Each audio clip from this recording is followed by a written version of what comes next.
$1,000 billion. Just to give you a perspective, Pakistan की जो economy है टोटल वो $330 बिलियन के अराउंड है।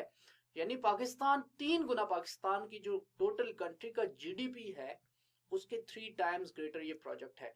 ये दुनिया के 70 से ज्यादा ममालिक को कनेक्ट करता है।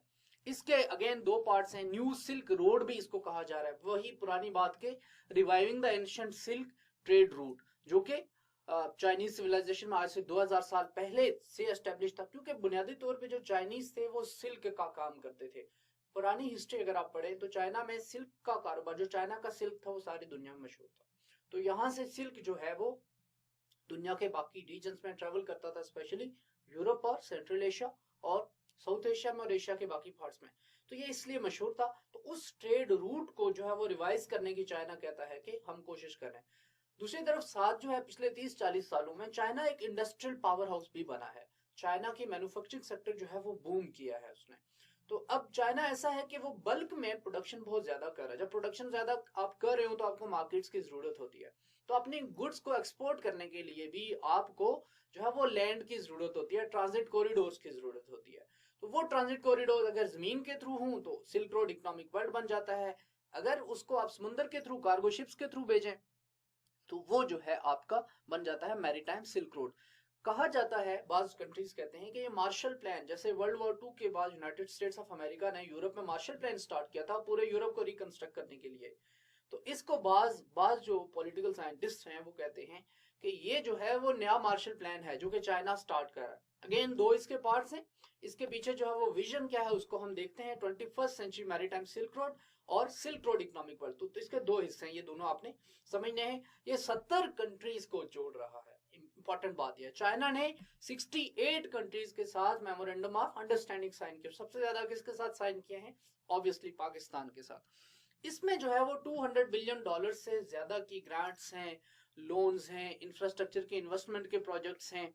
ये जो है इसके बहुत सारे प्रोजेक्ट्स जो अभी ऑलरेडी कंसीव हो भी चुके हैं, बहुत सारे इन द पाइपलाइन है, कुछ जो है वो फेल भी हो चुके हैं। More than 50 Chinese companies are investing. अब ओवरऑल मैं अगर बात करूं तो अब आप ना सिर्फ इन्वेस्टमेंट लगा रहे हैं बल्कि वहां पर जो एक्सपर्टीज हैं काम करने के लिए, technical expertise, logistical expertise, operations की एक्सपर्टीज, और वहां पे जो आप टेक्निकल इनपुट दे रहे हैं उन प्रोजेक्ट्स को करने के लिए वो भी चाइनीज कंपनीज ही कर रही है। पाकिस्तान में देखें, सिपक के तमाम जो मेगा इंफ्रास्ट्रक्चर के प्रोजेक्ट्स हैं उनको करने वाली कौन सी हैं? चाइनीज कंपनीज हैं, या कंसोर्शियम में या जॉइंट वेंचर के साथ में वो किसी पाकिस्तानी कंपनी के साथ काम कर रही हैं। अच्छा, more than 17,000 one belt and one road के प्रोजेक्ट्स 2013 से ऑनवर्ड जो है वो कंसीव किए जा चुके हैं। उनका आइडिया जो है वो इन द पाइपलाइन है, कुछ जो उनके ऊपर काम हो रहा है। और ये 17,000 एशिया के डिफरेंट कंट्रीज में है और अफ्रीकन कंट्रीज में भी है, इन ओवर 50 कंट्रीज। मिसाल के तौर पे लाओस के साथ 418 किलोमीटर की जो है वो रेल लिंक को बनाना। लाओस पैसिफिक एशिया का, चाइना के साउथ ईस्ट में एक कंट्री है उसको लाओस कहते हैं। 3,000 किलोमीटर जो है वो हाई स्पीड रेल है from south west Asia to Singapore. तो सिंगापुर को साउथ वेस्ट एशिया से मिलाने के लिए 3,000 किलोमीटर की $62 billion China Pakistan economic corridor इसके पैकेज का एक हिस्सा है। $5 बिलियन की Colombo port city project Sri Lanka में, $5 बिलियन का Jakarta Bandung high speed rail project. तो इस वॉल्यूम के, मासिव वॉल्यूम के इंफ्रास्ट्रक्चर के प्रोजेक्ट जो हैं वो वन बेल्ट वन रोड का पार्ट है। सिल्क रोड, इसके जो 2 हिस्से हैं उनके ऊपर बात कर लेते हैं। सिल्क रोड इकोनॉमिक बेल्ट ये फोकस करता है कि चाइना को लिंक करेगा यूरोप के साथ through central Asia and Russia. तो चाइना को मिडिल ईस्ट के साथ through central Asia and bringing together China and south east Asia. अब देख लें, इसको यूं आप समझें। सबसे पहले मिला रहा है चाइना को साउथ एशिया के साथ थ्रू पाकिस्तान, फिर वहां से इसको मिला रहा है इंडियन ओशन के साथ। दूसरी तरफ ये चाइना को मिला रहा है पैसिफिक एशिया के साथ, यानी पैसिफिक ओशन में जो कंट्रीज हैं, जापान वगैरह, फिलिपाइन वगैरह, इंडोनेशिया है, मलेशिया है, लाओस है, कंबोडिया है, वियतनाम है, फिलीपाइंस है, उन कंट्रीज के साथ मिला रहा है। फिर सेंट्रल एशिया में जो तमाम कंट्रीज हैं जो कि यूएसएसआर की डिसइंटीग्रेशन के बाद सेंट्रल एशिया में 17+ जो स्टेट्स आजाद हुई, सेंट्रल एशियन रिपब्लिक्स जिनको कहा जाता है, कि उनको भी कनेक्ट करने की कोशिश की। इसके जो नॉर्थ के कॉरिडोर्स हैं वो चाइना को रशिया के साथ कनेक्ट करते हैं और फिर आगे उसको फर्दर यूरोप के साथ कनेक्ट करते हैं। फिर जो चाइना पाकिस्तान इकोनॉमिक कॉरिडोर के थ्रू आप देखें तो ये चाइना को बेसिकली जिंजियांग रीजन को ये कनेक्ट कर रहा है ग्वादर पोर्ट के साथ, ग्वादर पोर्ट से फिर उसको ये मिडिल ईस्ट के साथ कनेक्ट कर रहा है। मिडिल ईस्ट में जो पेट्रोलियम की प्रोडक्ट्स हैं उनकी एक्सपोर्ट और उनकी इंपोर्ट एक और इम्पॉर्टेंट एस्पेक्ट है जो चाइना जो one belt one road project का पार्ट है जिसको आपने मिस नहीं करना। जो 21st century maritime silk road ये फोकस करता है यूजिंग चाइनीज कोस्टल पोर्ट्स। इसमें कोस्टल पोर्ट्स आती हैं, उनकी हम बात करेंगे, जिसमें जो है वो डिफरेंट चीजें हैं, जिसमें string of pearl strategy important है।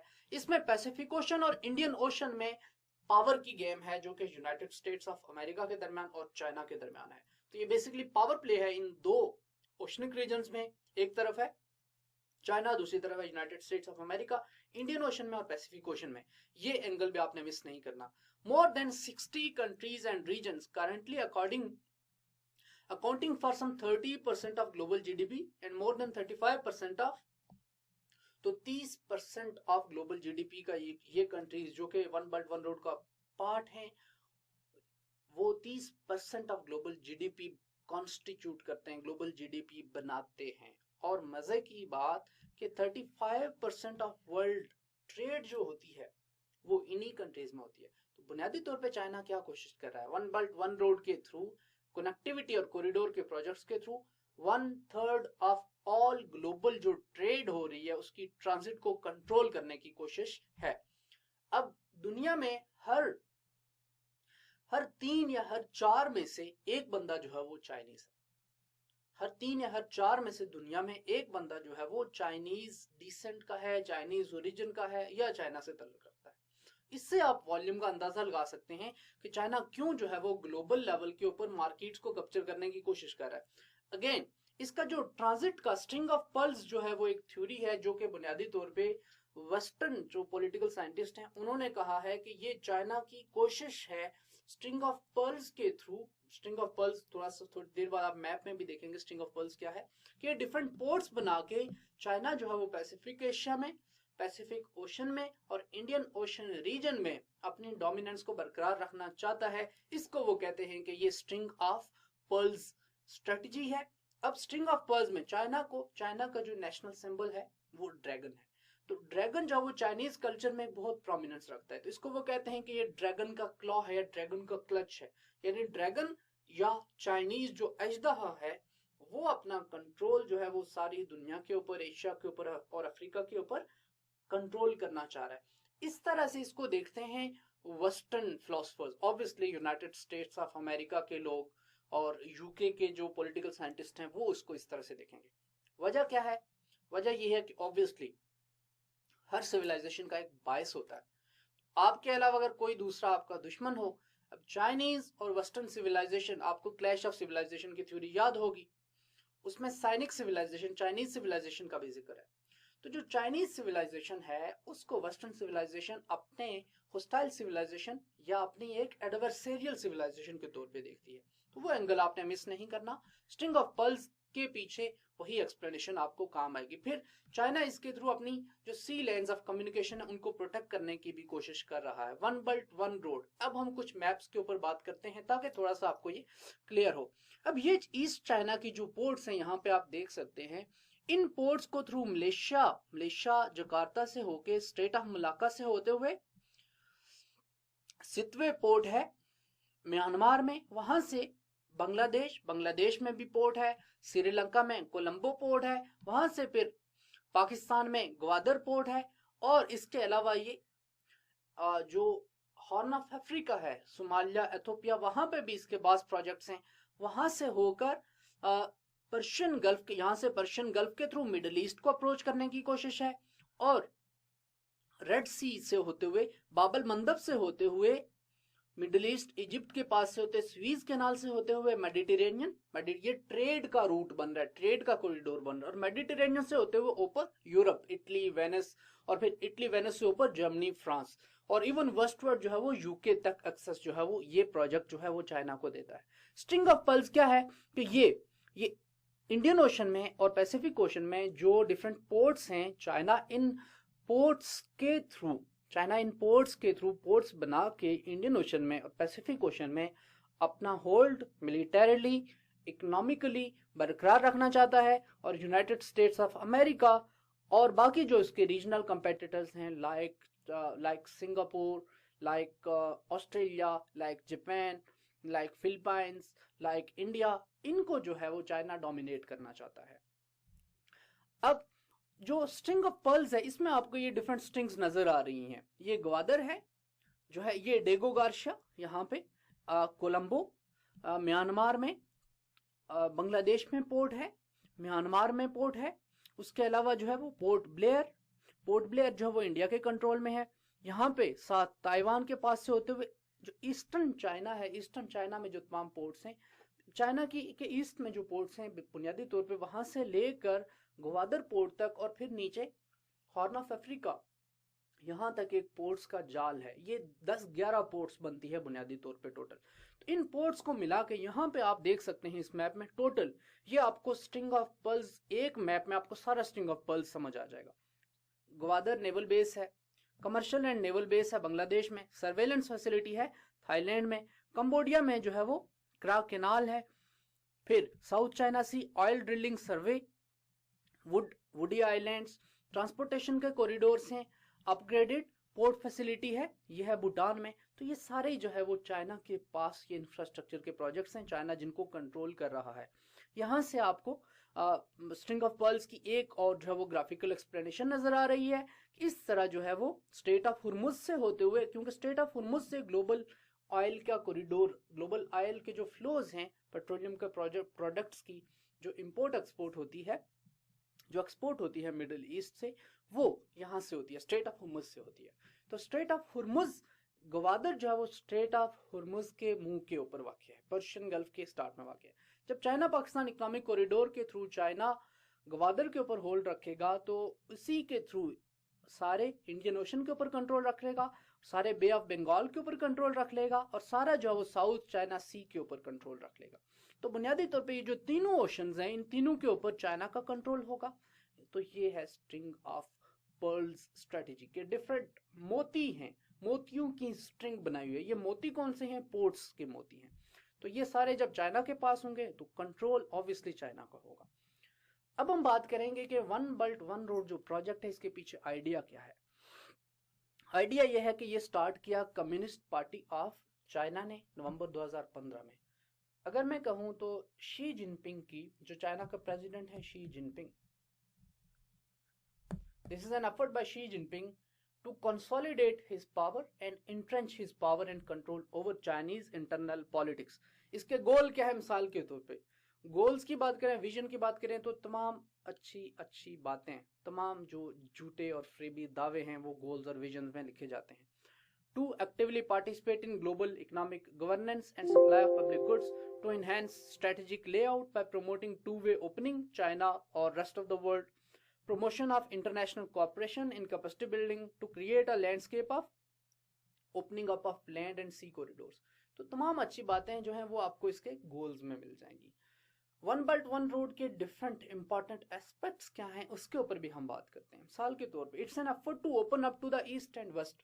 मैंने आपको बताया कि ये मिलाता है चाइना को सेंट्रल एशियन रिपब्लिक्स के साथ, मिडिल ईस्ट के साथ, मेडिटेरेनियन के साथ और यूरोप के साथ। ये चाइना को मिलाता है साउथ एशिया के साथ, पर्शियन गल्फ के साथ, मिडिल ईस्ट के साथ और अफ्रीका के साथ। ये चाइना को सारे सेंट्रल से लेकर वेस्टर्न यूरोप तक, मेडिटेरेनियन तक मिलाने की कोशिश है। तो कनेक्टिविटी का एक ये कॉरिडोर, इसमें सिर्फ एक कॉरिडोर नहीं है, इसमें मल्टीपल कॉरिडोर्स हैं। इस सीपैक इसका पार्ट है। चाइना जो है वो टू ओशंस के एरा में दाखिल हो, टू ओशंस एरा कौन सा? एक तरफ इंडियन ओशन और दूसरी तरफ जो है वो पैसिफिक ओशन। तो ये इसके डिफरेंट एस्पेक्ट्स हैं। इसके अलावा to compete with Trans Pacific Partnership. Trans Pacific Partnership बुनियादी तौर पर यूनाइटेड स्टेट्स ऑफ अमेरिका, ये प्रेसिडेंट ओबामा का एक इनिशिएटिव था जिसमें 12 ममालिक जो है वो पैसिफिक ओशन के 12 कंट्रीज को मिला के वो एक स्ट्रेटेजिक अलायंस बनाना चाहते थे। ये स्ट्रेटेजिक अलायंस ट्रेड से मुतल्लिक था, डिफेंस से मुतल्लिक था, इकोनॉमिक एक्टिविटी और इकोनॉमिक प्रोग्रेस और ग्रोथ से मुतल्लिक था। लेकिन प्रेसिडेंट ट्रंप ने ट्रांस पैसिफिक पार्टनरशिप से विड्रॉ कर लिया। तो उसके बाद अभी ये प्रोजेक्ट ये ट्रांस पैसिफिक पार्टनरशिप ये चल तो रही है लेकिन ये लिम्बो में है। तो ट्रांस पैसिफिक पार्टनरशिप को काउंटर करने के लिए चाइना ने जो प्रोजेक्ट लाया वो था वन बेल्ट वन रोड। फिर इंस्टीट्यूशनल लेवल के ऊपर अगर हम देखें तो China wants to raise Chinese voice, तो चाइना ग्लोबल लेवल पे अपनी जो डोमिनेंस है वो बढ़ाना चाह रहा है। चाइना की इकोनॉमी जो है वो टच कर रही है अब 20 ट्रिलियन डॉलर्स को, और ये यूएसए की इकोनॉमी के बराबर पहुंच रही है। 2013 तक आईएमएफ के एस्टिमेट्स हैं कि 2030 तक जो वो चाइना दुनिया की सबसे बड़ी इकोनॉमी होगा। तो जब आपके पास इकोनॉमिक पावर हो, इकोनॉमिक पावर के साथ आप कोशिश करते हैं, और चाइना भी ऑब्वियसली यही कोशिश कर रहा है कि वो यूएसए को मीट कर जाए। याद रखें वही पुराना जो थोसीडाइट्स ट्रैप है कि एक जो ग्लोबल पावर होती है, दूसरी जो है वो दूसरी पावर जो वो छोटी होती है, लेकिन वो आहिस्ता आहिस्ता बढ़ रही होती है। तो उसी ये जो एक एक जो पहले से एक पावर जो होती है ग्लोबल हेजिमन होता है, दूसरी जो स्टेट जो पावरफुल बन रही है, इन दोनों के दरमियान कंपटीशन होता है, और कंपटीशन के नतीजे में फिर जो नई पावर है वो फिर ग्लोबल लेवल के ऊपर हेजिमन बन जाती है। तो थुसिडाइड्स का जो ट्रैप है उसमें चाइना शायद नया ग्लोबल हेजिमन बने। तो ये एक और एक्सप्लेनेशन है जो आपको बताएगा कि ये सीपैक या इस तरह के one belt one road, CPEC या एशियन इंफ्रास्ट्रक्चर इन्वेस्टमेंट बैंक जैसे प्रोजेक्ट्स चाइना क्यों लॉन्च कर रहा है, इसके पीछे चाइना का मकसद क्या है। एक और आपको इसमें एंगल जो है जो आपने मिस नहीं करना, वो ये है कि चाइनीज सिविलाइजेशनल एस्पेक्ट में, कल्चरल एस्पेक्ट में चाइना दुनिया की पुरानी 3 सिविलाइजेशंस में से है। आज से 2000 साल पहले भी अगर आप चाइना की हिस्ट्री पढ़ें तो आपको चाइना की एस्टेब्लिश्ड हिस्ट्री मिलती है। आज से 4000 साल पहले, 5000 साल पहले भी आप चाइना की हिस्ट्री पढ़ें तो आपको मिलती है इनकी हिस्ट्री। ये इंडस वैली सिविलाइजेशन के कंटेम्पोरेरी सिविलाइजेशंस में से है। इतनी पुरानी जो सिविलाइजेशन है इनकी अपनी एक लेगेसी है, तो वो अपनी उसी लेगेसी को रिवाइव करना चाह रहे हैं, क्योंकि चाइनीज ये अपने बारे में ये प्रिज्यूम करते हैं वो कि हम कल्चरली एक डोमिनेंट फोर्स रहे हैं इस रीजन में, तो आने वाले वक्त में भी शायद हमें वही जो हमारा वो पुराना कल्चरली और सिविलाइजेशनली जो डोमिनेंट रोल था वो रोल हमने रिज्यूम करना है। तो ये एक और एक्सप्लेनेशन है one belt one road project के पीछे। फिर ये कोशिश है इंटीग्रेशन की, डिफरेंट रीजन्स की, डिफरेंट सिविलाइजेशंस की, जिनमें टर्किश सिविलाइजेशन है, पर्शियन सिविलाइजेशन है, इस्लामिक सिविलाइजेशन है और अरेबियन सिविलाइजेशन है। आने वाले लेक्चर में, वीडियो लेक्चर में, हम वन बेल्ट वन रोड जो प्रोजेक्ट है इसकी कनेक्टिविटी की बात करेंगे इंडियन ओशन रीजन के साथ और पैसिफिक ओशन के साथ, क्योंकि ये टॉपिक ऐसा है जो बहुत इंपॉर्टेंट है और ये बार बार डिफरेंट सीएसएस के पास पेपर्स में भी पूछा गया है। तो ये भी आपने डायमेंशन इसकी अपने जहन में रखनी है और इसको अच्छी तरह से तैयार करना है। आने वाले लेक्चर तक इजाजत दीजिए, अपना ख्याल रखिएगा, अल्लाह हाफिज।